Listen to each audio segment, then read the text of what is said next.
Oranye atau Fort Oranye. Benteng Oranye ini semula berasal dari bekas sebuah benteng tua yang dibangun oleh bangsa Portugis sekitar tahun 1512 setelah mereka kalahkan Malaka. Berdirinya benteng ini berada di tengah-tengah kampung Melayu dan dihuni oleh orang Melayu sehingga diberi nama Benteng Melayu. Benteng Oranye ini didirikan pada tanggal 26 Mei 1607 oleh Cornelis Metcalfe de Jonge. Nama benteng ini baru diberikan pada tahun 1609 pada masa pemerintahan Sultan Mudaffar. Setelah Belanda datang dan tinggal di benteng, Belanda ubah nama Fort Melayu menjadi Fort Oranye sebagai penghormatan kepada bangsa Belanda karena mengingat yang mendirikan bangsa Belanda itu bernama Francis Villen.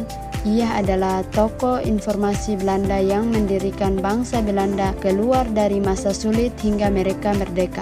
1. Makam Noni Belanda atau Susana D.C. Susana wafat pada tanggal 20 Januari tahun 1667. Susana meninggal dalam keadaan mengandung. Setelah 60 tahun, benteng dibangun lalu Susana meninggal dunia. Dilihat pada makam Susana terdapat gambar kucing. Jadi ceritanya Susana semasa hidupnya ia paling cinta dengan kucing. Apabila dia meninggal, bisa dikuburkan dengan salah satu kucing yang dipeliharanya atau disayangnya. 2. Lonceng. Lonceng dari zaman Portugis. Fungsi lonceng dahulu adalah lonceng gereja. Dahulu sebelum gereja batu dibangun, umat Katolik pertama ibadah di dalam benteng ini. Buktinya adalah lonceng ini. Sedangkan Belanda kesini mereka ahli fungsi sebagai lonceng pengumuman. 3. Mariam yang terdapat di benteng Oranye adalah peninggalan bangsa Portugis yang dimana terdapat 12 Mariam di setiap sudut benteng sebagai alat pertahanan pada masa itu. 4. Penjara atau ruang tahanan para sultan petinggi. Ruang tahanan ini adalah salah satu tahanan yang pernah digunakan untuk mengurung Sultan Palembang atau Sultan Baharudin II yang makamnya sekarang ada di perkuburan Islam. Sultan Baharudin II diasingkan di Ternate pada tahun 1821